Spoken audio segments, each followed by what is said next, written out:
जय श्री कृष्णा। राधे राधे। आइए अब हम फाल्गुन मास में श्री शिव महापुराण का आगे का महात्म्य सुनते हैं। ब्रह्मा जी बोले कि अब महाबली वीरभद्र और महाबली विष्णु जी में भयानक युद्ध हुआ। इंद्र आदि सभी देवता विष्णु जी के साथ हो वीरभद्र के गणों के साथ युद्ध करने लगे। भगवान विष्णु ने अनेक आयुधों से अत्यंत भयंकर संग्राम किया। भैरवादी गण उनके साथ युद्ध कर रहे थे। भगवान विष्णु भी लौट लौट कर उनसे लड़ रहे थे। वीरभद्र और विष्णु भगवान का युद्ध हो रहा था। विष्णु जी के शरीर में उनके योग बल द्वारा शंख चक्र गदा धारण करने वाले असंख्य वीर प्रकट हो गए। शस्त्रों को धारण किए वीरभद्र के साथ युद्ध हो रहा था, परंतु युद्ध के ही क्षणों में वीरभद्र ने भगवान शंकर का स्मरण कर सबको अपने त्रिशूल से मारकर भस्म कर दिया। विष्णु जी के भी वक्ष स्थल में त्रिशूल लगा। इससे भगवान मूर्छित हो पृथ्वी पर गिर पड़े। फिर उठकर चक्र लेकर वीरभद्र को मारने दौड़े, परंतु वीरभद्र ने अपने अद्भुत तेज से चक्र को वहीं रोक दिया। वह विष्णु के हाथ में ही रह गया। विष्णु जी भी वहीं रुके रह गए। उनका स्तबन हो गया। यह देख याज्ञिकों ने यज्ञ मंत्रों से उनका स्तबन छुड़ाया। फिर विष्णु जी ने अपनी शांग धनुष उठाकर उस पर बाण चढ़ाया। तब वीरभद्र ने उन्हें 3 बार मारकर उनके धनुष के 3 टुकड़े कर दिए। तब मुझ ब्रह्मा सरस्वती ने विष्णु जी से शिव जी के उस महागण का परिचय दिया। उसे असहाय समझकर विष्णु जी अंतर्ध्यान हो गए और अपने लोक को चले गए। मैं ब्रह्मा भी पुत्र शोक से पीड़ित हूँ सत्य लोक में चला आया और सोचने लगा कि अब क्या करूं। तब मेरे और विष्णु जी के चले जाने पर वीरभद्र ने सबको जीत कर मृग रूप धारण कर भागते हुए यज्ञ भगवान को पकड़ा और उनका सिर काट डाला तथा प्रजापति धर्म कश्यप अरिष्ट नेमि तथा मुनियों को पकड़कर उन्हें लातों से मारा। फिर उस प्रतापी वीरभद्र ने देव माता सरस्वती की अपने नखों के अग्रभाग से नाक काट दी और अन्य देवताओं को भी पृथ्वी पर पटक पटक कर मारा। मणिभद्र नामक प्रतापी गण ने ब्रह्मू जी की छाती पर पैर रखकर उसकी दाढ़ी उखाड़ दी। पूषा शिव जी के शापित होने पर हंसे थे, इससे चंड के बड़े वेग से उसके दांत उखाड़ दिए। फिर क्रुद्ध शिव जी के गणों ने दक्ष के यज्ञ में मलमूत्र की बरसात करके उसे भ्रष्ट कर दिया। जो दक्ष वेदी के भीतर जा छिपा उसे वहां से पकड़ वीरभद्र ने तलवार से उसका सिर काट डाला, परंतु वैसा कर सकना संभव न था, इसलिए उसकी छाती पर चढ़कर हाथ से ही उसका सिर मरोड़ कर तोड़ डाला और अग्निकुंड में फेंक दिया। उस समय विजयलक्ष्मी को प्राप्त करने वाले वीरभद्र पर स्वर्ग से फूलों की बरसात होने लगी तथा आकाशवासी देवताओं ने नगाड़े बजा करके उत्सव मनाया। इस प्रकार सब कार्य कर विजय वीरभद्र के लाश पर शिवजी के पास पहुंच गया। शिवजी ने प्रसन्न होकर उसे सब गणों का अध्यक्ष बना दिया। सूत जी बोले कि ब्रह्मा जी के इतना कहने पर नारद जी ने फिर उनसे पूछा कि हे ब्राह्मण, शिव जी को त्याग विष्णु जी दक्ष के यज्ञ में क्यों गए जिससे उनका अपमान हुआ? क्या विष्णु जी भगवान शंकर के भक्त नहीं थे जो उन्होंने उनके गणों से युद्ध तक किया? मेरे इस संदेह को दूर कीजिए। तब ब्रह्मा जी बोले कि मैं सबके संदेह को निवृत्त करने के लिए तुम्हें शिव जी का चरित्र सुनाता हूँ। पहले कभी दधीची के शाप से विष्णु जी का ज्ञान भ्रष्ट हो गया था, जिसके कारण वे दक्ष राज के यज्ञ में गए थे। इस पर नारद जी ने पूछा कि हे मुनिश्रेष्ठ, दधीची ने विष्णु जी को क्या शाप दिया था? वे तो उनके परम उपासक थे, विष्णु जी ने उनका क्या बिगाड़ा था? तब ब्रह्मा जी बोले कि शिव नाम का एक राजा था जिससे दधीची मुनि की बड़ी मित्रता थी। कुछ दिनों के पश्चात दधीची से उनका एक बड़ा अनर्थकारी विवाद हो गया। दधीची ने कहा कि तीनों वर्णों में ब्राह्मण ही श्रेष्ठ है। इस पर राजा शिव, जो लक्ष्मी के मद में चूरण था, उसने कहा कि नहीं, सब वर्णों में राजा श्रेष्ठ है, राजा सर्व मैं है। यह श्रुति का वाक्य है जो सबसे बड़ा है और वह मैं हूँ। हे च्यवन पुत्र, मैं तुम्हारा पूज्य हूँ। इस पर दधीची को बड़ा क्रोध आया। उन्होंने अपने गौरव से राजा शिव के सिर में जोर का एक गुस्सा मार दिया। शिव मूर्छित होकर पृथ्वी पर गिर पड़ा, परंतु जो ही सचेत होकर उठा, उसी क्षण उस दुष्ट शिव ने दधीची पर वज्र चला दिया। इससे घायल होकर दधीची मुनि पृथ्वी पर गिर पड़े। फिर संभल कर उठे तो उनसे बदला लेने के लिए उन्होंने शुक्राचार्य का स्मरण किया। शुक्राचार्य जी तुरंत वहां उपस्थित हो गए। उन्होंने शिव के प्रहार से उत्पन्न दधीची के मर्म को ठीक कर दिया। फिर शिव को बदला चुकाने के लिए उन्हें महामृत्युंजय मंत्र बतला दिया और कहा कि इस प्रकार इस मंत्र का जाप करके तुम सभी कार्य पूर्ण कर सकते हो। दधीची को ऐसा उपदेश देकर शुक्राचार्य जी शंकर भगवान का स्मरण करते हुए पुनः अपने लोक को चले गए। दधीची मुनि शंकर भगवान का स्मरण करते हुए तपस्या करने के लिए वन में चले गए। वहां जाकर उन्होंने महामृत्युंजय का जाप किया उस जाप से प्रसन्न हो भगवान शंकर मुनि के आगे आए और दधीची से बोले कि तुम वरदान मांगो। भक्त श्रेष्ठ दधीची ने कहा कि हे महादेव जी, आप मुझे 3 वरदान दीजिए। एक तो यह कि मेरे शरीर की अस्थियां वज्र के समान हो जाए, दूसरा मैं सबसे अवध्य, और तीसरा मैं सर्वदा ही दीन न हूँ। शिवजी ने तथास्तु कहकर उसे 3 वरदान दिए और वहां से अंतर्ध्यान हो गए। मुनि उसी समय राजा शिव के पास आए और उसके सिर पर अपने चरणों का प्रहार किया। शिव विष्णु जी का परम भक्त था, जिससे गर्वित हो उसने दधीची की छाती में वज्र मार दिया, परंतु शिवजी के वरदान से दधीची को चोट तक नहीं लगी।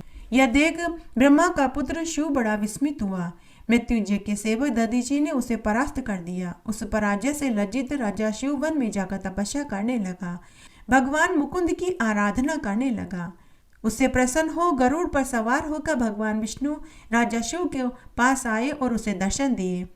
विष्णु भक्त शिव ने उनसे दधीची द्वारा अपने अपमान की बात कहे मृत्युंजय का प्रभाव कहा। विष्णु जी ने कहा कि अवश्य शंकर जी के भक्त को किसी का भय नहीं होता, उन्हें दुख देने से मुझे और देवताओं को शाप पड़ता है। उसी ब्राह्मण के शाप से तो अब मैं दक्ष के यज्ञ में मेरा भी विनाश होगा। हे राजेंद्र, मैं सभी यत्न तो नहीं कर सकता, किंतु ऐसा कुछ अवश्य करूंगा जिससे दधीची पर विजय प्राप्त हो। शिव ने कहा कि अच्छा, आप यही कर दीजिए।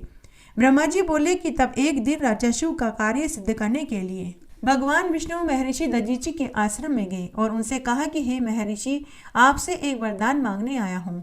महर्षि दधीची शिव के परम उपासक थे। उन्होंने नेत्र बंद करके शिव का ध्यान किया और विष्णु का कपट का ज्ञान पता कर लिया। उन्होंने कहा कि हे विष्णु, मैं समझ गया हूँ, परंतु आप भगवान हैं, मैं आपसे क्या कहूँ। आप फिर एक ब्राह्मण का वेश धर के मेरे पास आए हैं और मैं शिवजी का भक्त हूँ। मैं आपकी सारी लीला समझ चुका हूँ। राजा शिव के कल्याण के लिए आप मुझसे छल करने आए हैं, परंतु मैं आपसे कहता हूँ कि अपने शुद्ध रूप में होकर आप भगवान शंकर का स्मरण कीजिए। उनके स्मरण से आपको किसी प्रकार की चिंता न करनी होगी। देखिए, मुझे शंकर जी की कृपा से देवता दैत्य किसी से भय नहीं। इस पर विष्णु जी ने महर्षि दधीची को प्रणाम किया और बोले कि हे महामुनि, अवश्य आपका कहना सत्य है और मैं जानता हूँ कि जब से आप शिव भक्त हुए हैं तब से आपको किसी का भय नहीं, परंतु आप मेरे कहने से एक बार राजा शिव के पास जाकर उससे यह कह दीजिए कि मैं तुमसे डरता हूँ। विष्णु जी की ऐसी बात सुनकर शिव श्रेष्ठ दधीची ने हंसते हुए कहा, मैं शिव जी के प्रभाव से कभी किसी से नहीं डरता हूँ, फिर उससे क्यों डरूं। इस पर विष्णु जी को क्रोध आ गया। उन्होंने अपना चक्र उठाकर महर्षि दधीची को मारना चाहा, परंतु ब्राह्मण पर वह नहीं चला।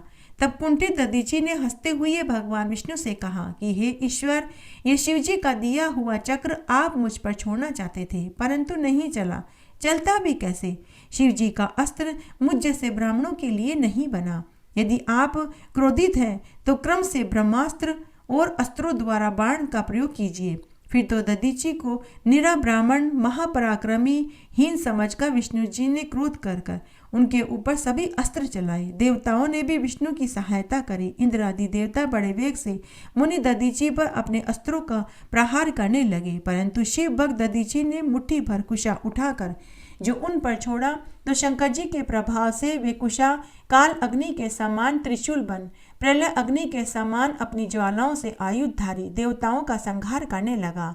विष्णु, यम, इंद्र आदि देवताओं के द्वारा छोड़े अस्त्र उन त्रिशूलों को प्रणाम करके कुंठित होने लगे।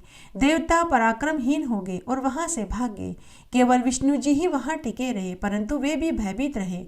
उन्होंने और भी बहुत सी माया दिखाई। मुनिश्रेष्ठ दधीची ने कहा कि हे विष्णु, माया त्याग दीजिए, मैं माया से भी नहीं डरता। आप मुझे किसी भी तरह नहीं मार पाएंगे। यदि आप में शक्ति नहीं है तो मैं आपको दिव्य नेत्र देता हूँ, आप देख लीजिए। ऋषि ने शिवजी की कृपा से अपने शरीर को विराट कर दिया। विष्णु भगवान ने उनके शरीर में सारा ब्रह्मांड देखा, परंतु फिर भी विष्णु भगवान उससे युद्ध करने के लिए पीछे नहीं हटे। फिर भी विष्णु जी युद्ध में पराड़ मुख न हुए और परम शिव दधीची भी शिवजी की कृपा से निर्भय होकर उनसे युद्ध करते रहे।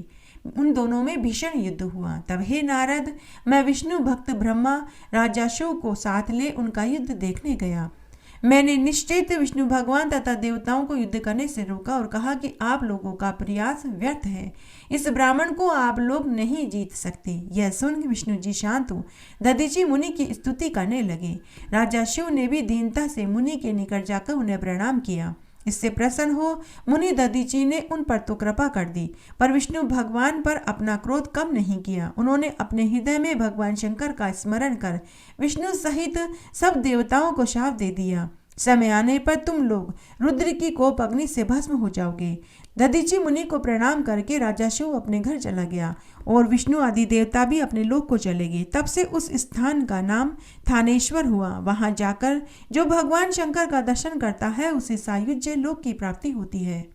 नारद जी बोले कि हे महाभाग, अब आप मुझे वह चरित्र सुनाइए जब महावीर वीरभद्र दक्ष का यज्ञ विध्वंस करके कैलाश पर गया। ब्रह्मा जी बोले कि जब रुद्र की सेना से घायल देवताओं ने मुझसे जाकर दक्ष यज्ञ विध्वंस का समाचार कह सुनाया तथा दक्ष का मारा जाने का समाचार दिया तो मुझे बड़ा क्रोध हुआ और मैं सोचने लगा कि अब देवताओं को सुखी बनाने के लिए मैं क्या करूं।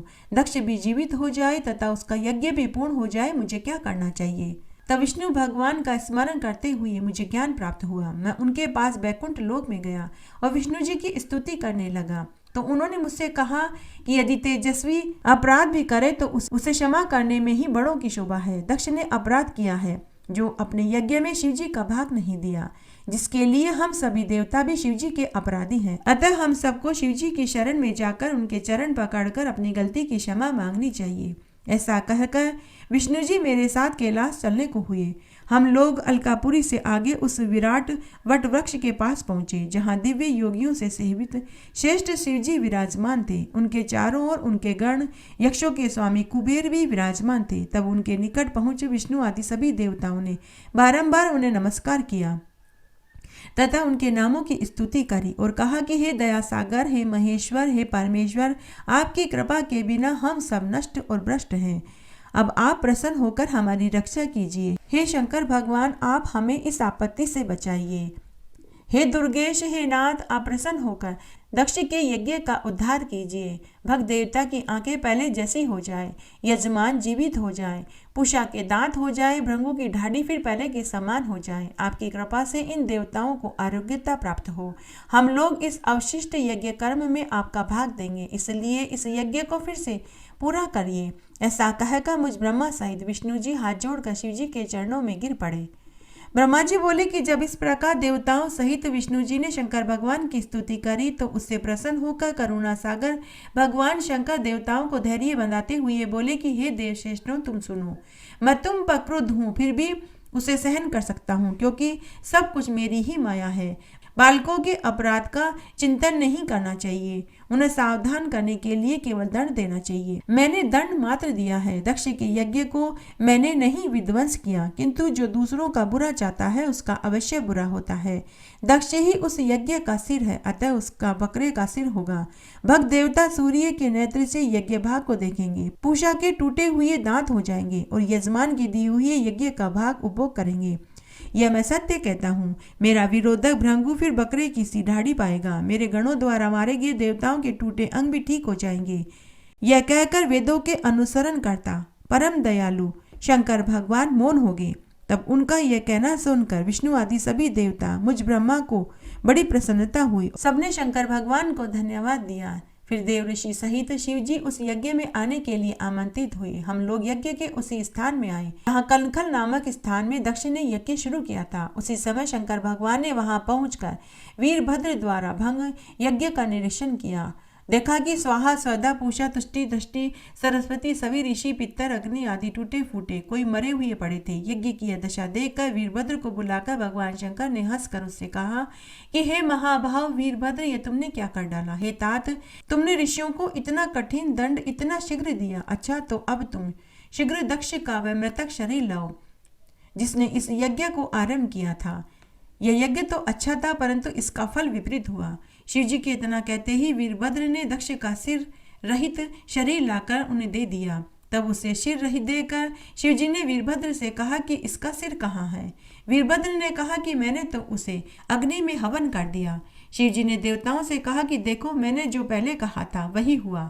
फिर भगवान शंकर ने यथोचित पशु अर्थात बकरे का सिर प्रजापति दक्ष के सिर पर जोड़ दिया। जो ही कृपा दृष्टि से देखा वह जीवित हो उठा। उसने उठते ही प्रसन्नचित भगवान शंकर का दर्शन किया। फिर उसने भगवान शंकर की विविध प्रकार से स्तुति करी। उसी समय उसे पुत्री सती का वियोग स्मरण भी याद आया और वह दुख करने लगा। परंतु कुछ देर बाद उसका शोक जो ही दूर हुआ, वह लोक कल्याणकारक भगवान शिव की विनम्र भाव से स्तुति करने लगा।